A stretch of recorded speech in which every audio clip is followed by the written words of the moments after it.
नमस्कार दोस्तों, जैसा कि आप जानते हैं यूपीएससी के इंटरव्यूज चल रहे हैं। सर अपना इंटरव्यू देकर के आए हैं। तो इस वीडियो में हम सर का एक्सपीरियंस जानेंगे, उनका किस तरह का इंटरव्यू रहा और किस तरह की उनकी जर्नी थी, किस तरह से उन्होंने तैयारी वगैरह करी, ओवरऑल मतलब स्ट्रैटेजी वगैरह कैसी थी सर की। तो सर सबसे पहले आपका बहुत बहुत स्वागत है हमारे चैनल पर। Thank you. कैसा इंटरव्यू हुआ सर आपका? लास्ट ईयर भी मैं दिया था, जी। तो in compare to last year it was on the better side, I would okay, say. इस बार अच्छा था। अच्छा था, इस बार अच्छा था। ओके सर, थोड़ा सा अपने बारे में बताइए, आपका नाम, आप कहाँ से आए हैं, एजुकेशनल बैकग्राउंड वगैरह। मेरा नाम रवि कुमार है। जी। This is my fifth attempt. Okay.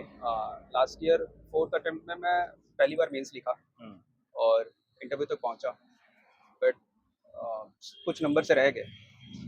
Interview अच्छा नहीं हुआ था लास्ट ईयर, तो दैट वाज द थिंग। इस साल अच्छा हो। मैं पटना का रहने वाला हूँ अच्छा। और मेरी डिग्री इंजीनियरिंग में है, एनआईटी जमशेदपुर से मैं पढ़ा हूँ, इलेक्ट्रिकल एंड इलेक्ट्रॉनिक्स इंजीनियरिंग। तो यही मैं बताऊंगा, और क्या बताऊंगा। ओके सर, ऑप्शनल क्या है आपका? ऑप्शन मेरी ज्योग्राफी है। ज्योग्राफी ऑप्शनल है। ओके, तो इंटरव्यू में किस तरह के मतलब माहौल क्या था वहाँ का, किस सवाल से आपकी शुरुआत होती है? देखो, मैं तो यही बताऊंगा कि लास्ट ईयर ना मेरी सेम बोर्ड थी अच्छा। और मेरे नंबर अच्छे नहीं थे। तो जब मैं सुना कि कि इस वही बोर्ड है। वही बोर्ड है, तो literally it got me like what to do kind of situation. तो फिर भी मैंने सोचा कि if you imagine the worst ना, hmm. And when you are accommodating that into your mind, you become little relax। तो मैं कहूँगा कि ये मेरे लिए पॉजिटिव ही हुआ, एग्जैक्टली। क्योंकि आप जब नए बोर्ड पे जाते हो तो वो नया एक्सपीरियंस होता है। अभी मैं लास्ट ईयर इस बोर्ड में ऐसा किया था, तो I can at least tell myself that कि लास्ट ईयर के कंपेयर में थोड़ा अच्छा किया हूँ, तो I can expect something okay okay on a better side. So यही मैं बताऊँगा। बाकी डेफ पे ज़्यादा हुआ है मेरे तो। डेफ में मेरे स्टार्टअप्स के बारे में चीज़ें लिखी हुई थी। मैंने प्लांटेशन ड्राइव करा रखा है कॉलेज में, उससे क्वेश्चंस थे। किस तरह के सवाल थे? प्लांटेशन ड्राइव पे उनका क्वेश्चन था कि क्या किए और क्या स्टेटस निकला, लाइक 1000 प्लांट्स लगे तो कितने बचे। तो मैंने वो बताया। फिर उन्होंने बताया कि अभी क्या स्टेटस है उनका। तो मैंने बताया कि कुछ ऐसे प्लांट्स हैं जिसके अराउंड स्ट्रक्चर्स बन गए, तो लोग आते हैं, बैठते हैं, कम्युनिटी डेवलप होती है, कॉलेज में अच्छा इन्वॉल्वमेंट बनता है। ये सब चीज़ें मैंने बताया उनको। तो देवर लाइक ओके ओके कि हाँ ठीक है, मतलब तूने कुछ करा तो ऐसा अच्छा हुआ है वैसे। ये इन्वायरमेंट से रिलेटेड लगभग सवाल हो गया है ना? हाँ, और एक स्टार्टअप से था। हाँ। तो स्टार्टअप में उन्होंने मेरे से पूछा कि 3 आइडियाज़ बताओ इलेक्ट्रॉनिक्स से रिलेटेड। तो मैंने उनको बताया कि डिफेंस में एक नाइट विजन कैमरा होता है, वो हम लोग इंपोर्ट करते हैं। अब ये स्टार्टअप्स आएंगे तो वो हम लोग दे सकते हैं, अपॉर्चुनिटीज़ है।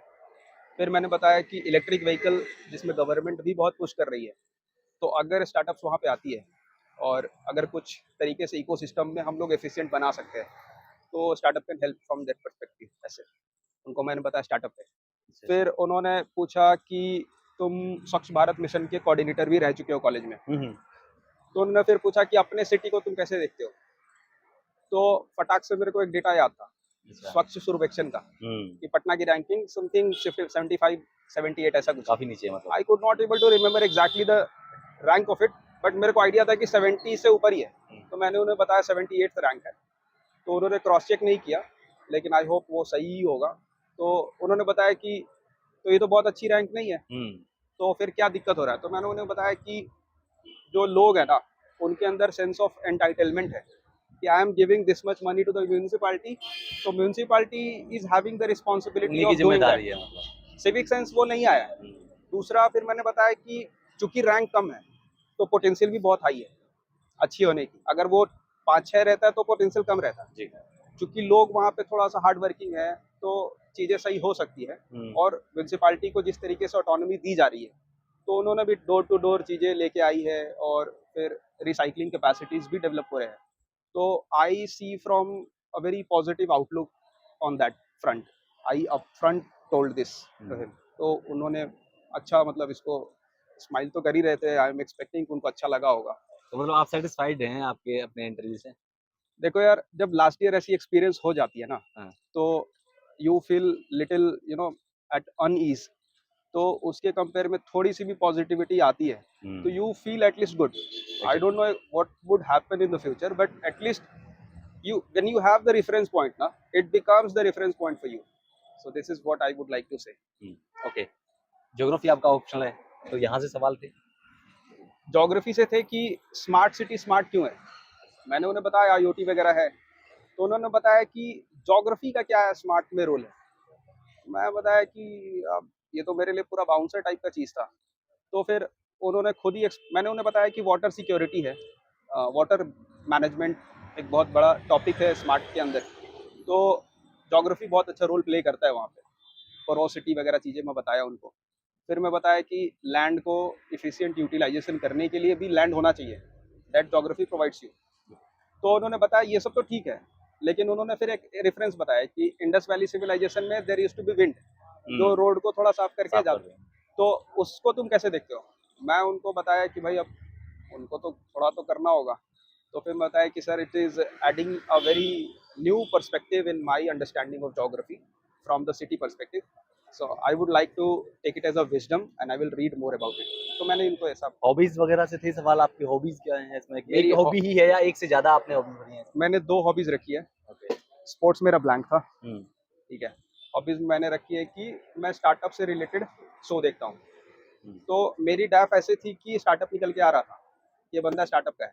उन्होंने पूछा कि तुम स्टार्टअप क्यों नहीं ज्वाइन करना चाहोगे, फिर तुम कंटिन्यू क्यों नहीं किए। तो मैंने उन्हें बताया कि it is less about abandoning this path because I was enjoying this and it is more about joining the administration, क्योंकि मैं खुद को इमेजिन करता हूँ कि वहाँ पे I used to have a long discussion with my father in the childhood. He is the one who inspired me to think big and to think from the society contribution perspective. So उसको inculcate करते हुए मेरे को लगा कि यहाँ पे मैं बहुत अच्छा कर सकता हूँ, तो मेरी ये नेचुरल चॉइस बन गई। तो मैंने उन्हें ये बताया। फिर उन्होंने बताया कि शार्क टैंक कैसे कंट्रीब्यूट करता है, मतलब स्टार्टअप को शो, ये सिर्फ पब्लिसिटी के लिए या कुछ है। फिर मैंने एक रिसेंट में देखा था कि गाँव का भी एक स्टार्टअप करके जुगाड़ू कमलेश, आप लोग भी देखे होंगे। तो मैंने बताया कि सिर्फ ये फंडिंग ही नहीं देता है, ये इंस्पिरेशनल वैल्यू भी क्रिएट करता है। तो गांव में जाके वो बंदा देखा कि शार्क टैंक जैसी कुछ चीज होती है, और उसने सोचा कि I want to contribute from the mechanization of the agriculture and he made a vehicle out of it. तो वो शार्क टैंक पे लेके आया, तो कंट्रीब्यूटरी है, पब्लिसिटी तो नहीं है। जी बिल्कुल। हाँ। अभी अब आपने एक शब्द बोला बाउंसर, यहाँ पे आप सवाल पूछा गया, वो आपको लगा कि ये बाउंसर सवाल है। जब आप एग्जाम में बैठते हैं, चाहे प्रीलिम्स हो, मेंस हो, वहाँ पर भी बहुत सारे सवाल का ऐसे हो जाए जो आपको लगता है बिल्कुल बाउंसर है, ऊपर से निकल रहे हैं। कैसे हैंडल करें उन सबको, चाहे यहाँ की बात करें या फिर एग्जाम हॉल की बात करें? देखिए मैं इंटरव्यू का पहले बताता हूँ जी। Because it is a very recent thing. Exactly. तो यहाँ पे बाउंसर में ऐसा है कि अगर आप पहली बार दे रहे हो तो चीज़ें थोड़ा सा इंटिमिडेटिंग ना हो जाए। आप थोड़ा माहौल को देख के एक्साइटेड मत रहो, थोड़ा काम रहो, ठीक है। तो it is very difficult to achieve, लेकिन कुछ चीज़ें हैं जो आप इग्नोर कर सकते हो। यहाँ आप आए तो थोड़ा सा जो चीज़ें नई है, फोटोशूट चल रहा है वगैरह चल रहा है, आप इनसे थोड़ा सा काम रहो till the time your interview is complete, ठीक है। वो करके आप थोड़ा रह सकते हो। जो एग्ज़ाम के अंदर जो इंटरव्यू चल रही है उसकी बात करें तो वहाँ पे ऐसा है कि अगर आपको नहीं पता है तो पॉज ले सकते हो। पॉज ले लो आप 5 सेकंड का, 6 सेकंड का। 6 सेकंड के बाद भी अगर आप बोलते हो कि sir I am not able to grasp the core idea of it but I will read more about it, ऐसा कुछ करके बता सकते हो तो बता दो। लेकिन ऐसा नॉर्मली होता है कि अगर आप बहुत कूल कंपोज रहो तो 5-6 सेकंड में माइंड आप इतना पढ़ रखे हो तो वो आता है, कुछ ना कुछ तो माइंड प्रोड्यूस करता है, उसको आप अच्छे से फ्रेम कर करके बता दो। आपने डिग्री आईआईटी से की है जैसे आपने बताया। एनआईटी जमशेदपुर। अच्छा, एनआईटी जमशेदपुर। ओके, ठीक है, एनआईटी से की है, लेकिन मैं जानना चाहूंगा कि एनआईटी और आईआईटी वाले जो स्टूडेंट्स हैं क्या माइंडसेट होता है उनका, क्योंकि अगर रेशियो देखा जाए तो ऑब्वियसली इंजीनियरिंग वालों का और उसमें भी एनआईटी आईआईटी वालों का जो रेशियो थोड़ा सा ज्यादा रहता है, पास आउट ज्यादा निकलते हैं वहां से, मतलब यूपीएससी को जो करेक्ट कर पाते हैं। क्या माइंडसेट रखते हैं वो, किस तरह से चीजों को देखते हैं, किस तरह से तैयारी करते हैं? देखिए मैं तो ये कहूँगा, I would like to express my own journey. मेरी 3 प्रीलिम्स नहीं हुई थी, ठीक है। अगर मैं 3 के बाद छोड़ता I would not have standing here, ऐसा।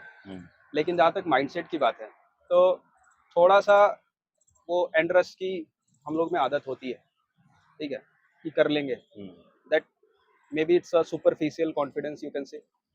लेकिन उसको उस तरीके से भी नहीं देखना चाहिए। It's a very Y analysis कि ये क्यों, वो क्यों, लॉजिक ढूंढना थोड़ा। और ये चीज़ें इंजीनियरिंग के साथ ही नहीं होती है।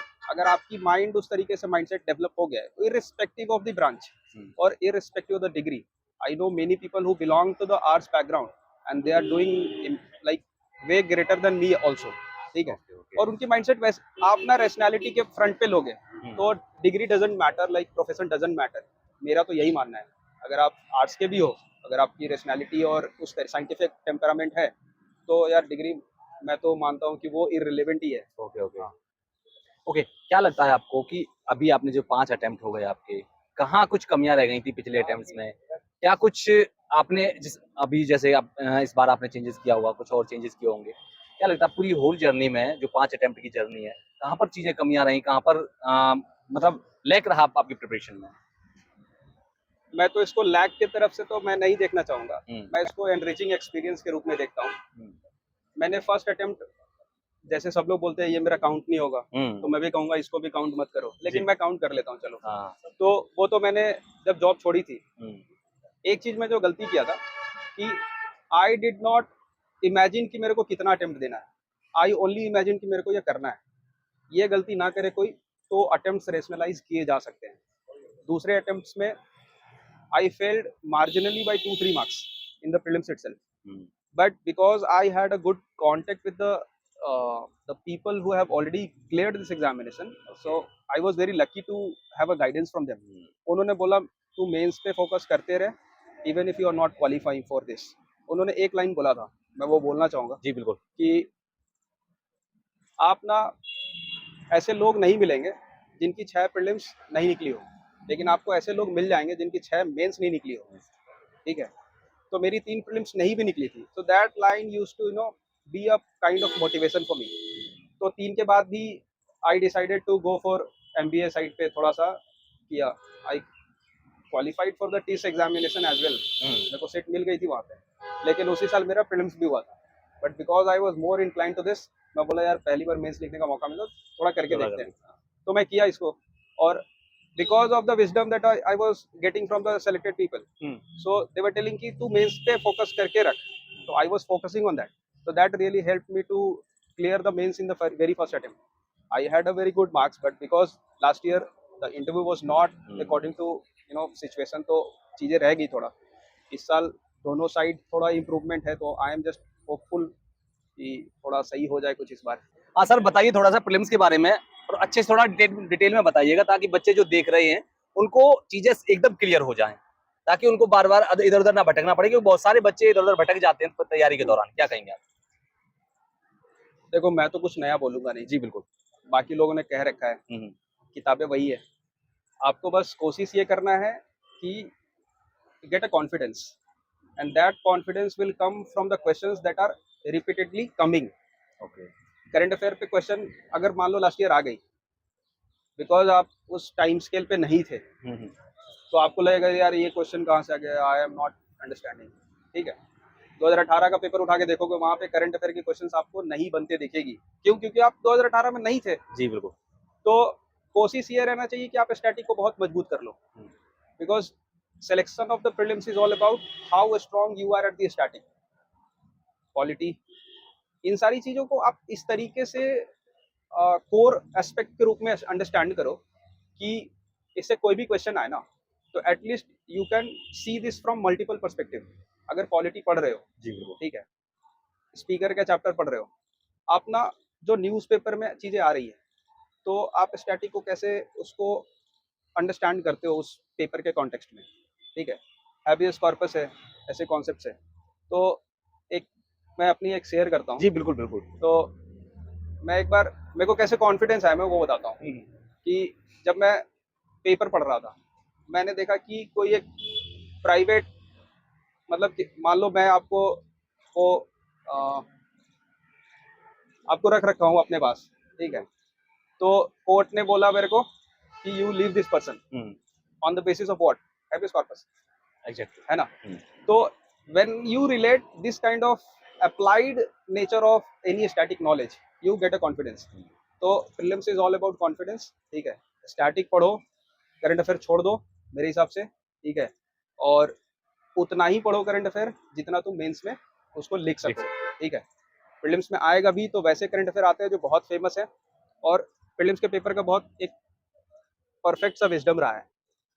वो क्वेश्चन इजी, इतने इजी रहेंगे कि वो सब लोग बनाएंगे, और कोई क्वेश्चन इतना हार्ड रहेगा कि किसी वो को नहीं कोई नहीं बनाएगा। तो कट ऑफ डिसाइड होगा किससे? इजी वाले से। Focus on the low hanging fruit, it will definitely help you to sail through this exactly. Exam. Notes बना लेने चाहिए क्या? यार मेंस के हिसाब से नोट्स बना लो न्यूज़पेपर का, हम्म, उसमें के आइडियाज निकालो, ठीक है। अब जैसे सोशल मीडिया है, एक टर्म होता है, मेरी डाइफ में सोशल मीडिया बिल्कुल। भी थी, गेमिफिकेशन ऑफ सोशल मीडिया।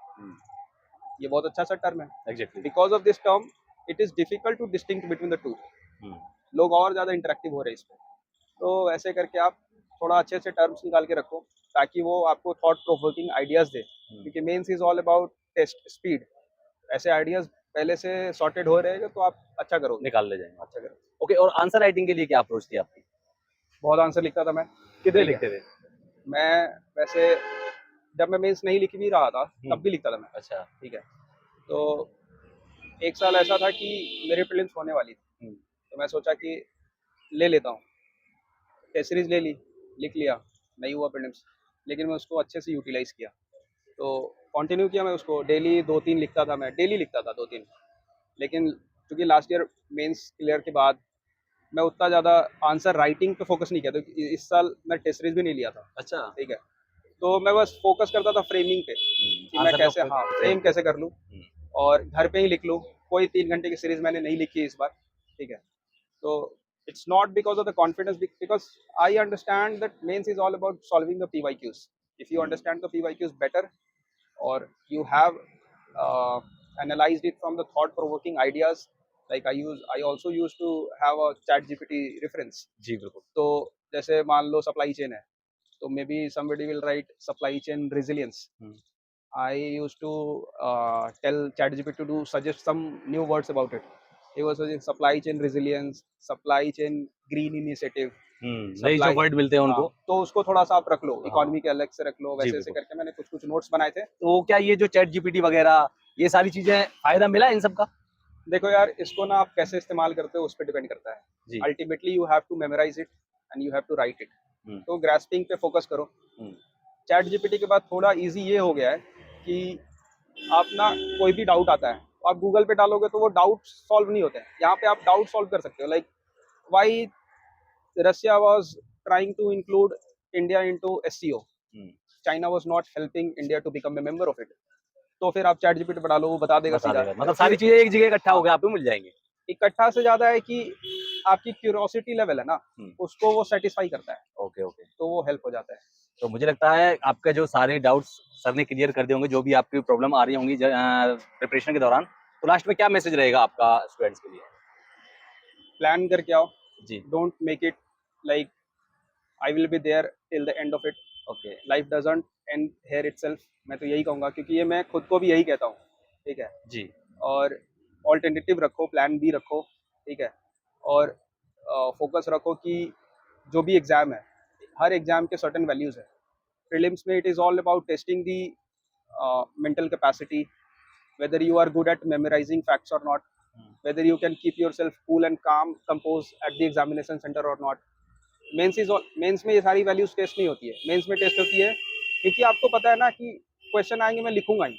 वहाँ पे टेस्ट होती है कि whether you can recall it or not, whether you can have that speed or not. So that if you bring down all the phase at the value system, तो value अगर tick कर रहे हो, then you can find yourself क्या अब मैं eligible हूँ कि मैं तीनों क्लियर कर लूंगा। I was not very good at interview last year, so I noted down कि मेरी कौन सी वैल्यूज कम रही है। So I find it that I was not very focused. I was not very into practicing things. I was not very good at mirroring. ठीक है। वो चीजें मैं जब वैल्यू पे आप लेके आते हो ना, तो वो थोड़ा सा इजी कर देता है to understand the process. Okay sir, thank you so much. Thank you. आपने बहुत सारी चीजों को बताया, बहुत सारी चीजों को आपने क्लियर किया। उम्मीद करेंगे आपका इस बार सिलेक्शन हो। Thank you so much. Thank you.